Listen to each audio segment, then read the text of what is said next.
বলেছে এক ব্যক্তি ঘোড়ায় চেপে ঘন্টায় 20 কিলোমিটার গতিতে গ্রন্থভূস্থলে যায় এবং প্রতি 25 কিলোমিটার অন্তর ঘোড়া পরিবর্তনে 10 মিনিট করে সময় নেয়।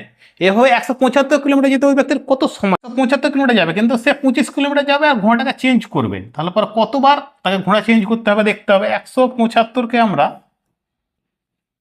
25 দিয়ে ভাগ করে দেবো, 7 আসে, কিন্তু লাস্ট পজিশনে যখন পৌঁছে যাবে তখন আর চেঞ্জ করতে হবে না, তার জন্য 1 আমরা কমিয়ে দেবো, 6। 10 মিনিট করে লাগলে এই 1 ঘন্টা লাগছে, 60 মিনিট মানে 1 ঘন্টা হচ্ছে।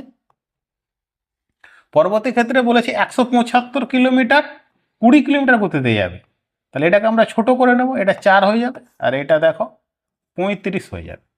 তাহলে এইদিকে যদি ভাগ করি তাহলে পর 8 ঘন্টা, আর এইদিকে 3/4 থাকছে, এটাকে আমরা মিনিটে প্রকাশ করে নেব, তাহলে পরে 60 মানে 45 মিনিট। এইদিকে 8 ঘন্টা 1 ঘন্টা 9 ঘন্টা 45 মিনিট অ্যান্সার হবে, 9 ঘন্টা 45 মিনিট।